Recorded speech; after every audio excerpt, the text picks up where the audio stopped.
ফরিদপুরের মধুখালী উপজেলার গাজনা ইউনিয়নের মথুরাপুর নিবাসী এবং মধুখালী বাজার ব্যবসায়ী আলতাফ হোসেন মন্টুর নামাজে জানাজা ও দাফন সম্পন্ন হয়েছে।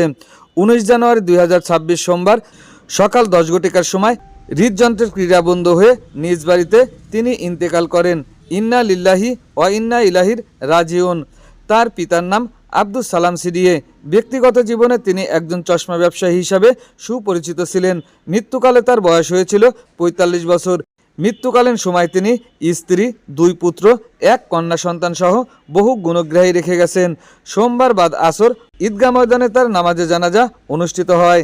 নামাজে জানাজায় উপস্থিত ছিলেন মোহাম্মদ আবুল বাশার খান, সংসদ সদস্য প্রার্থী ফরিদপুর 1, শাহাবুদ্দিন আহমেদ সতেজ, সভাপতি মধুখালী উপজেলা বিএনপি, আব্দুল আলিম মানিক, সাধারণ সম্পাদক মধুখালী উপজেলা বিএনপি সহ অত্র এলাকার হাজারো মুসল্লি ইকরাম।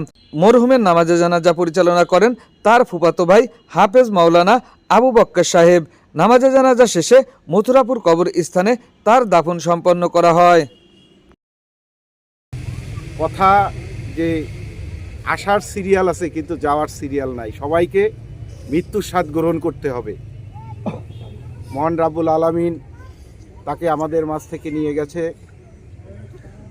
আমরা সবাই দোয়া করি যে মন্টুকে যেন আল্লাহ বেহেশত নসিব করে, তার পরিবারকে শোক সইবার ক্ষমতা দান করে।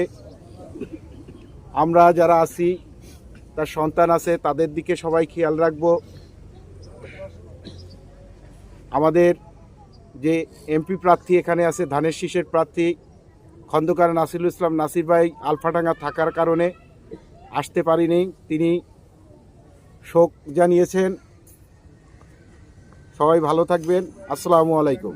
ওয়ালাইকুম রাহমাতুল্লাহি ওয়া বারাকাতুহু। নাহমাদুহু নুসাল্লি আলা রাসূলিহিল কারীম, আম্মা বাদ, ফাউযু বিল্লাহি মিনাশ শাইতানির রাজীম। বিসমিল্লাহির রহমানির রহিম। ইন্নাল্লাহা ইয়ামুরু বিল আদলি ওয়াল ইহসান। আল্লাহ পাক পবিত্র কুরআনে সূরা নহলের 90 নম্বর আয়াতে বলেছেন, তোমাদের মধ্যে 3টে গুণ অবশ্যই থাকতে হবে। প্রকৃত মুসলমানের প্রথম গুণ থাকতে হবে ইনসাফ।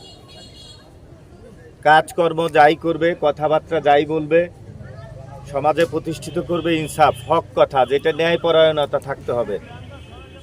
দ্বিতীয়টা হচ্ছে উত্তম চরিত্র। উত্তম চরিত্র বলতে আমাদের হযরত মুহাম্মদ সাল্লাল্লাহু আলাইহি সাল্লাম, সে পৃথিবীর শ্রেষ্ঠ মানুষ হিসাবে আমরা যাকে জানি, উনার মেইন পুঁজি ছিল উত্তম আচরণ, আখলাক, ওনার চরিত্র, যেটাতে মানুষ মুগ্ধ হয়ে, তার ব্যবহারে মুগ্ধ হয়ে মানুষ আয়াত নিয়েছে, আমাদের ধর্মে এসেছেন। নাম্বার 3 হচ্ছে আত্মীয় স্বজনের প্রতি সুদৃষ্টি, খেয়াল রাখা, এটা আল্লাহ পাকের হুকুম। এই যে উত্তম আখলাক, উত্তম চরিত্র, এই উত্তম চরিত্রের কারণে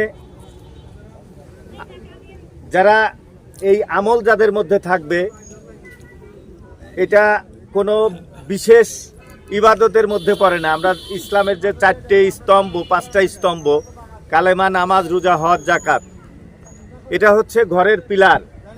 আর যে বাকি দরজা, জানালা, ছাদ, ফ্লোর, এগুলো হচ্ছে মুআমালাত। এই ভালো ব্যবহার, আমাদের সামাজিকতা রক্ষা করা এবং অন্যান্য সব কিছু মিলে হচ্ছে মুআমালাত। এই উত্তম চরিত্রের কারণে মানুষ হাজার হাজার বছর আগে সে জান্নাতে যাবে। তাহলে কি উত্তম আখলাকের প্রয়োজন আছে কিনা আমাদের? আজকের আমাদের সমাজে আমরা কিন্তু এই মুসলমান ভাইরা এই মসজিদে অথবা এরকম জানাজার নামাজে একত্রিত হই, তারপরেও আমাদের উত্তম আখলাকের প্রথম নিদর্শন হচ্ছে রাসূলুল্লাহ সাল্লামের প্রথম 1 নাম্বার সুন্নত হচ্ছে মুসলমানের মুখে, একটা মুসলমানকে বা একজন মানুষকে দেখার সাথে সাথে একটু মুচকি হাসি দিবেন। এটা হচ্ছে 1 নাম্বার সুন্নত। আমাদের মুখে হাসি নাই, ভাইয়ে ভাইয়ে আমাদের দ্বন্দ্ব হয়। আজকে আমরা মুসলমানরা অনেক পিছিয়ে, কারণ আমাদের এই আখলাকের বড় অভাব। আমাদের ছোটদের সাথে বড়দের সম্পৃক্ততা খুব কম। আমরা যারা আজকে এই জানাজায় দাঁড়িয়েছি, আমরা যারা বয়োজ্যেষ্ঠ, আমাদের পরবর্তী প্রজন্ম যারা আমাদেরকে জানাজা পড়াবেন, যারা আমাদেরকে কাফন দিবেন, যারা আমাদেরকে কবরে নামাবেন এবং এই জানাজায় অংশগ্রহণ, জানাজার দোয়া জানবেন, সেই নেক্সট জেনারেশন তারা যাতে সুন্দরভাবে প্রস্তুত হয়, তাদের আখলাক যেন সুন্দর হয়, তাদের শিক্ষা দীক্ষা যেন সুন্দর হয়, আমরা তাদের সাথে এমন বন্ধুত্ব করব, তাদেরকে আগে সালাম দিব, তাদের সাথে মুসাফা করব। আমাদের এই সমাজ, আমাদের এই অঞ্চল যেন এরকম একটি সুন্দর প্রতিষ্ঠানে গড়ে ওঠে। আজকে কুল্লি নাফসু যায়কাতুল মাউত, আমাদের আলতাফ হোসেন ভাই আমাদের মাঝ থেকে চলে গেছেন। উনি এই উত্তম আখলাক নিয়ে গেছে বলে আমি মনে করি। আপনারা কি মনে করেন? এই উত্তম আখলাক আল্লাহ যেন ওনার জান্নাতের উচ্চ মাকাম দান করেন,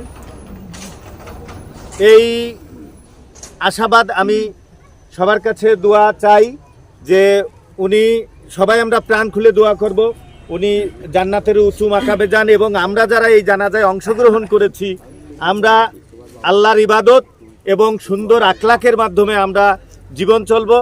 আমাদেরকেও আল্লাহ পাক উচ্চ মাকাম দান করুক, এই বলে আমার কথা শেষ করছি। আসসালামু আলাইকুম ওয়া রাহমাতুল্লাহ। শুকতারা টিভি 24, সকল খবর সবার আগে।